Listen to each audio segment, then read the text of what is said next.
সুধী বৈষ্ণব ভক্তবৃন্দ, আশা করি সকলে ভালো আছেন। আপনাদের চরণে রইল আমার ভক্তিপূর্ণ ভুল লুণ্ঠিত প্রণাম। সুধী বৈষ্ণব ভক্তবৃন্দ, আজ আমরা শ্রবণ করব শিবরাত্রি ব্রতের ফলে পাপী বেদনিধির মুক্তি। তো সেই শিবরাত্রি ব্রত আমাদের সামনে, সেই উপলক্ষেই আমরা এই শিবব্রতর যে ফল সেটা আমরা শ্রবণ করব। তো প্রথমে এই শ্রী গুরুদেবকে এবং সে মহাদেবকে আমরা একটা প্রণাম জানাই। জ্ঞানতিমিরান্ধস্য জ্ঞানাঞ্জন শলাকয়া চক্ষুরুন্মীলিतं येन তস্मै শ্রী গুরুবে নমঃ। নমো বিষ্ণুপাদায় কৃষ্ণপৃষ্ঠায় ভূতলে শ্রীমতে মহানাম স্বামিনীতে নমামি হে। বাঞ্ছাকল্পতরুভ্যশ্চ কৃপা সিন্ধুভ্যেব চ পতিতানাং পাবনেভ্যো বৈষ্ণবেভ্যো নমো নমো। গুরু কৃপা হি কেবলম, গুরু কৃপা হি কেবলম, গুরু কৃপা হি কেবলম। ওম হে কৃষ্ণ করুণা সিন্ধু দীন বন্ধু জগৎপতে গোপেশ গোপিকা কান্ত রাধাকান্ত নমস্তুতে। কৃষ্ণায় বাসুদেবায় হরয়ে পরমাত্মনে প্রণত ক্লেশনাশায় গোবিন্দায় নমো নমো। তপ্ত কাঞ্চন গৌরাঙ্গিনী রাধে বৃন্দাবনেশ্বরী বৃষভানুসুতং দেবে প্রণমামি হরি প্রিয়ে। ওম বৃন্দাবৈ তুলসী দেবৈ প্রিয়াই কেশবস্য চ বিষ্ণু ভক্তি পদে দেবী সত্যবতৈ নমো নমো। নমো শিবায় শান্তায় কারুণত্রায় হেতবে নিবেদয়ামি চাত্মনং তং গতি পরমেশ্বর। ওম নমো শিবায়, ওম নমো শিবায়, ওম নমো শিবায়। সুধী বৈষ্ণব ভক্তবৃন্দ, আমরা এখন সেই শিবরাত্রি ব্রতের ফল সম্পর্কে জানব। মানে অজ্ঞানবশত এই ফল লাভ করেছিল এক মানে ভক্ত। অবন্তী নগরে সদাচারী এক ব্রাহ্মণ ছিলেন, সর্বশাস্ত্রে পণ্ডিত, নানান শুভ কর্মে রত তিনি। পতিধর্ম পরায়ণা হচ্ছে ওনার স্ত্রী। ওনাদের ছিল দুই পুত্র, একজনের নাম সুনিধি ও আর একজন হচ্ছে বেদ নিধি। জ্যেষ্ঠ যিনি অর্থাৎ বড় যিনি, তিনি হচ্ছেন সুনিধি। এই সুনিধি ছিল কেমন? পিতা এবং মাতা অর্থাৎ বাবা মার খুবই ভক্ত এবং তাদেরই মতো সে শাস্ত্রজ্ঞানে সদাচারী এবং ব্রাহ্মণ ছিল। কিন্তু কনিষ্ঠ যে বেদনিধি, ওনারও শাস্ত্রজ্ঞান ছিল কিন্তু ওনার চরিত্র খারাপ ছিল। উনি আসলে এটা কিভাবে বলতে হয়, মানে বাজে মহিলা আর কি, যেখানে সেখানে যাতায়াত করতো, বাইজি গৃহে যাতায়াত করত, বাইজির প্রতি আসক্ত ছিল এবং তাদের হাতেই সে খাওয়া দাওয়া করত। তো পিতা মাতা পুত্রের এহেন ব্যবহারে খুবই অসন্তুষ্ট ছিলেন, বহুবার নিষেধ করেছেন, কিন্তু এই বেদনিধি সেই পিতামাতার সেই কথা শুনল না। বহু ভর্ৎসনাও করলেন কিন্তু কোনো ফল হলো না। বরঞ্চ বাড়ির যেসব জিনিসপত্র, টাকা পয়সা এসব নিয়ে নিয়ে ওই সেই রমণীকে, সেই বাইজি মহিলাকে দিয়ে দিত। একবার সেই দেশের রাজা কি করলেন, সেই সদাচারী ব্রাহ্মণের উপরে ভীষণ খুশি হলেন। খুশি হয়ে কিছু অলংকার দান করলেন। গরিব ব্রাহ্মণ দামি দামি অলংকার রাখবেন কোথায়? স্ত্রীকে দিলেন, বললেন গোপন কোনো স্থানে রেখে দাও। কিন্তু বাড়িতে তো কোনো বাক্স প্যাটরা নাই। তখন সেই ব্রাহ্মণ পত্নী অযত্নে ফেলে রাখা কিছু ছেঁড়া কাঁথা ভিতরে সেইগুলো লুকিয়ে রাখলেন। কিন্তু ওই যে সন্তানটি বেদনিধি, সে দূর থেকে মায়ের সেই কাজটি লক্ষ্য করল।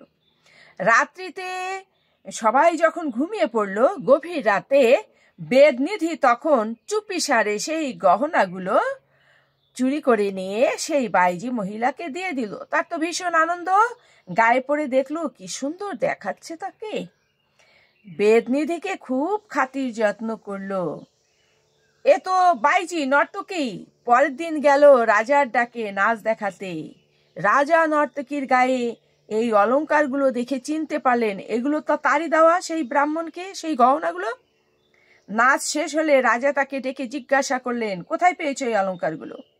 তখন সেই নর্তকী নানা কপটতার আশ্রয় নিয়ে মিথ্যা বলার চেষ্টা করল। কিন্তু রাজা তাকে বারংবার ভর্ৎসনা করার ফলে সেই রমণী সত্য কথা বলে দিল। ব্রাহ্মণের পুত্র বেদনিধি তাকে সেগুলো দিয়েছে। রাজা এক দাসীর দ্বারাই সেগুলো খুলে নিয়ে, সেই অলংকারগুলো খুলে নিয়ে নিজের কাছে রেখে দিলেন এবং পরদিন ব্রাহ্মণকে ডেকে পাঠালেন। ব্রাহ্মণকে জিজ্ঞাসা করলেন, তোমাকে যে আমি গহনাগুলো দিয়েছিলাম সেগুলো কোথায় রেখেছো? কোথায় সেগুলো?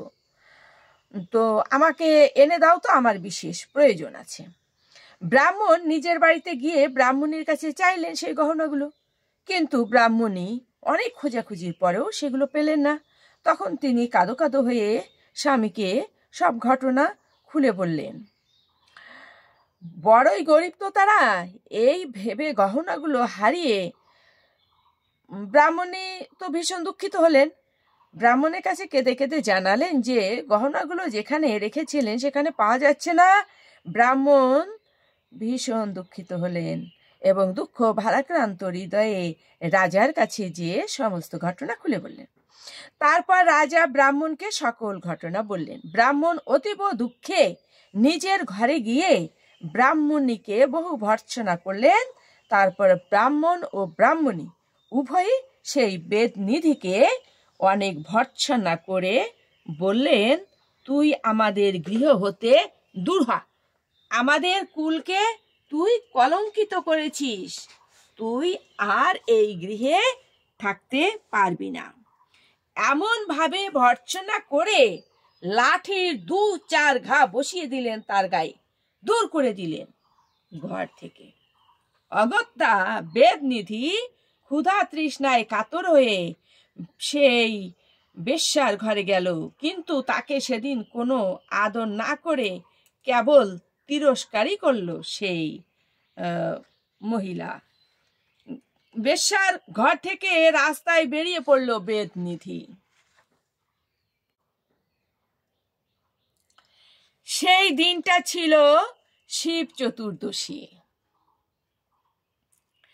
এক ধনবান নানাবিধ পূজা দ্রব্য নিয়ে শিব মন্দিরে যাচ্ছিল। বেদনিধি তাকে দেখে মনে মনে ভাবলো, এত খাবার যেমন করেই হোক ওগুলো চুরি করে নিয়ে খাবো। তাই সে সেই ধনীর পেছনে পেছনে চলতে লাগলো। অবশেষে তারা শিব মন্দিরে এসে হাজির হলো। সেখানে অনেক লোকের সঙ্গে বেদনিধি পূজা দেখলো। এদিকে পেটে তো ভীষণ ক্ষুধার জ্বালা। অনেক রাত্রি হলো, তবুও চোখে ঘুম আসে না। অপেক্ষা করছে কখন সুযোগ পাবে ওই সব খাবার চুরি করে সে খাবে। প্রতি প্রহরেই শিবের পূজা হলো। প্রথম প্রহর, দ্বিতীয় প্রহর, তৃতীয় প্রহর, চতুর্থ প্রহর, আর ওই বেদনিধি অপেক্ষা করেই আছে কখন পুজো শেষ হবে, কখন সে খাবারগুলো খাবে। চতুর্থ প্রহরের পূজার পর সকল ব্রতীরা নিদ্রাতুর হয়ে সেই মন্দিরের মধ্যেই ঘুমিয়ে পড়ল। এবার সুযোগ হলো।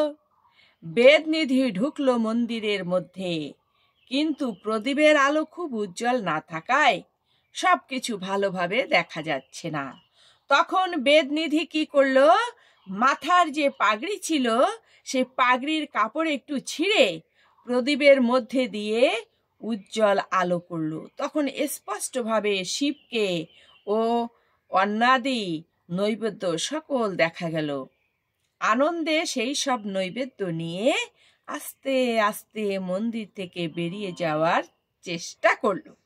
কিন্তু শায়িত একজনের, অর্থাৎ যারা শয়ন করেছিল তাদের একজনের পায়ে বেদনিধির পা লেগে গেল। সঙ্গে সঙ্গে সেই লোকটি জেগে উঠল। অকস্মাৎ বেদনিধিকে দেখে চোর চোর বলে চিৎকার করলো। তখন সবাই জেগে উঠল, সবাই চিৎকার শুরু করলে বেদনিধি ভয় পেয়ে পালিয়ে গেল সেখান থেকে। সেই সময় রাজার রক্ষকরা তার পিছু পিছু ছুটতে লাগলো। তারপর তাকে লক্ষ্য করে বাণ ছুড়ল। তখন সেই বাণের আঘাতে বেদনিধির মৃত্যু হলো। এইভাবে শিবরাত্রির ব্রতের দিনে বেদনিধি সম্পূর্ণ উপবাসে রাত্রি জাগরণ করল। শিব পরম দয়াল ঠাকুর, তাই ব্রাহ্মণের সমস্ত কাজই শুভপ্রদ হলো। তখন যমদূত আর শিবদূতগণ এক সময়েই সেখানে উপস্থিত হয়ে বিবাদ শুরু করে দিল। বেদনিধিকে নেবার জন্য এক পাশে চলে এলো যমদূতেরা, আর অন্য পাশে চলে এলো শিবদূতেরা। শিবদূতেরা যমদূতদের জিজ্ঞাসা করলেন, তোমরা কি জন্য এখানে দণ্ড হাতে এসেছ? যমদূতেরা বলল, তোমরা ভগবানের শিবের ভক্ত, তোমরা তো ভগবান শিবের ভক্ত, তোমরাই বা এখানে কেন এসেছো? এই ব্রাহ্মণ জন্মের পর থেকে কেবলই শুধুমাত্র পাপ কর্ম করেছে, সামান্যতম পুণ্যকর্ম করে নাই। তখন শিবদূতগণ বললেন, এই ব্রাহ্মণের বহু পাপ ছিল বটে, কিন্তু শিবের ব্রত ও শিবরাত্রি জাগরণের জন্য সব পাপ ধ্বংস হয়ে গেছে। যে শিবরাত্রি ব্রত ও জাগরণ করে তার দেহে আর বিন্দুমাত্র পাপ থাকতে পারে না। যমদূতেরা ফিরে গেল যমপুরীতে। সকল কথা তারা সেই যমরাজ অর্থাৎ ধর্মরাজের কাছে খুলে বলল। ধর্মরাজ বললেন, শোনো, শিবদূতেরা যা বলেছে তা সত্য বলেছে। ব্রাহ্মণের সমস্ত পাপ নষ্ট হয়ে গিয়েছে।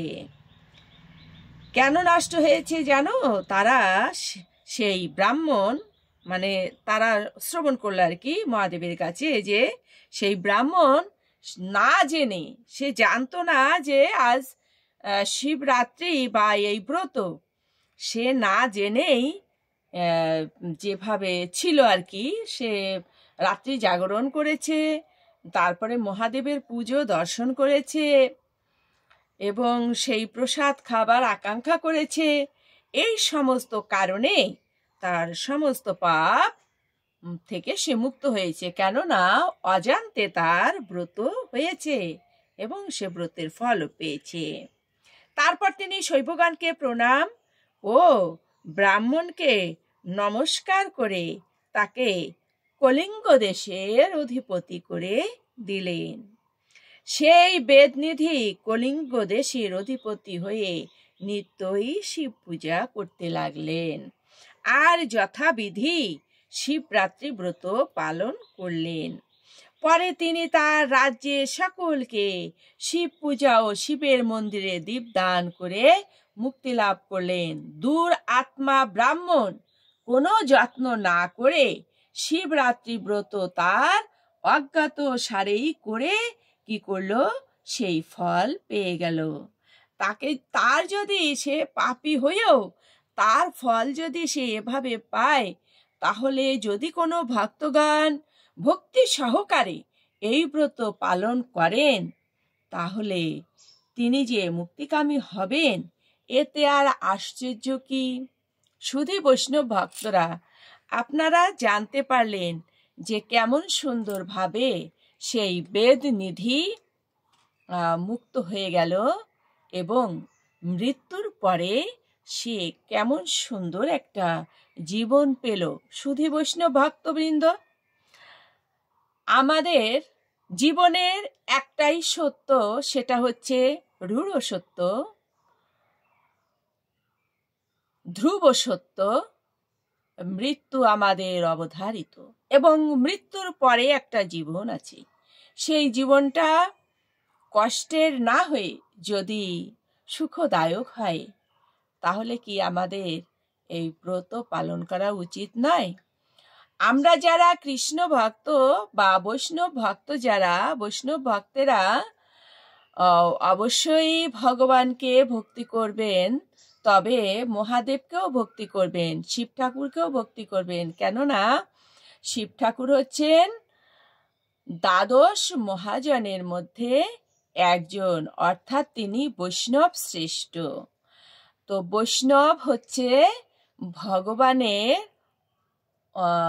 হৃদয় স্বরূপ। বৈষ্ণবকে ভগবান ভালোবাসেন, প্রাণ, ভগবানের প্রাণ হচ্ছে বৈষ্ণব। তাহলে আমরা যদি সেই বৈষ্ণব শ্রেষ্ঠ মহাদেবের ভক্তি করি, ভগবান অত্যন্ত খুশি হবেন। আর যদি আমরা মহাদেবকে ভক্তি না করি, তাহলে কি হবে? আমরা যে ভগবানকে ভক্তি করি, এটা ভগবান বলেছেন, তাহলে তিনিও সেই ফল পাবেন না। সেই ভগবানকে ভক্তি করার যে ফল, সে ফলও পাবেন না। শুধু বৈষ্ণব ভক্তবৃন্দ, আজকের মতো এখানেই। আবারও আমরা এই মহাদেবের ব্রত কথা শ্রবণ করব সামনের দিন। আপনারা আমার সঙ্গেই থাকবেন, অবশ্যই আমার ভিডিও শ্রবণ করবেন, দেখবেন এবং লাইক, কমেন্ট, শেয়ার করবেন। আবার আপনাদের চরণে ভক্তিপূর্ণ প্রণাম জানিয়ে রাখছি। অজ্ঞানতিমিরান্ধস্য জ্ঞানাঞ্জনশলাকয়া চক্ষুরুন্মীলিতং যেন তস্मै শ্রীগুরুবে নমঃ। ওম নমো ভগবতে বাসুদেবায়, নমো ভগবতে বাসুদেবায়, নমো ভগবতে বাসুদেবায়। ওম নমঃ শিবায়, ওম নমঃ শিবায়, ওম নমঃ শিবায়।